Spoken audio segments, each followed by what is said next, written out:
Josh Reynolds, a good transition to a segment we like to call Wiretaps, and it's something you may have seen if you watched the NFL Fantasy Football Show, which you should do, which you can find streaming at all the usual spots. It airs Monday, Wednesday, 7 p.m. Eastern, Friday at 8 p.m. Eastern. And just because you pick up, say, a Josh Reynolds or someone like that off the waiver wire, it doesn't mean that you have to start that player in any given week. So we'll talk about some of the guys that you might have scored off the waiver wire and whether or not they belong in your lineup this week. And Maurice, you see Jared Goff every week. If people got him, should they start him?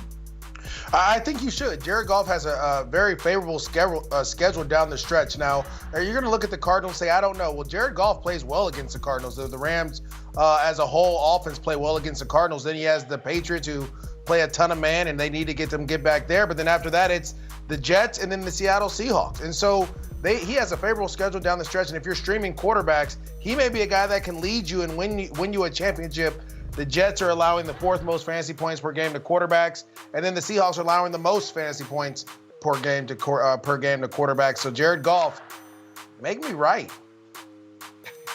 I like it, MJD. I'm going to stick with your Rams here. I'm going to try to pick up Cam Akers in all my leagues, but I'm not going to start him yet. The Rams, it seems like, have been searching for consistent production out of the running back position all year. And Cam Akers, their second-round pick rookie this year, is starting to get more work as of late, seeing 9 carries in 3 of his last 4. But he is coming off his best game as a pro, where he put up nearly 15 fantasy points, 9 rushes for 84 yards and a touchdown. I'm not willing to trust him yet because of the usage that we've seen for the Rams running backs all year, but I think that this could be the start of something where the Rams start to give him more touches and he can really run away with it in the last month of the season.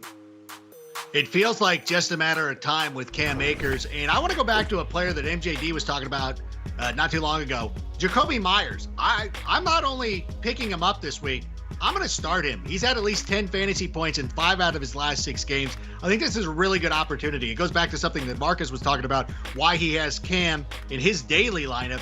I think there's going to be a lot of points scored in this game. And because Cam is nursing an abdominal injury, I think this is an opportunity for him to throw the football. Well, speaking of throwing the football, Kiki Qt, a popular waiver wire ad after the suspension for Will Fuller. I don't know, though, that I would start him this week. I want to take a wait-and-see attitude to see how Deshaun Watson is going to distribute some of those targets. On top of it, the matchup not particularly great, with the Colts giving up the 6th fewest fantasy points per game to the wide receiver position. You got Duke Johnson there. David Johnson could be back on the field as well. So it just feels like there are a lot of guys that could get the football, and I'm not sure I'm confident enough in QT.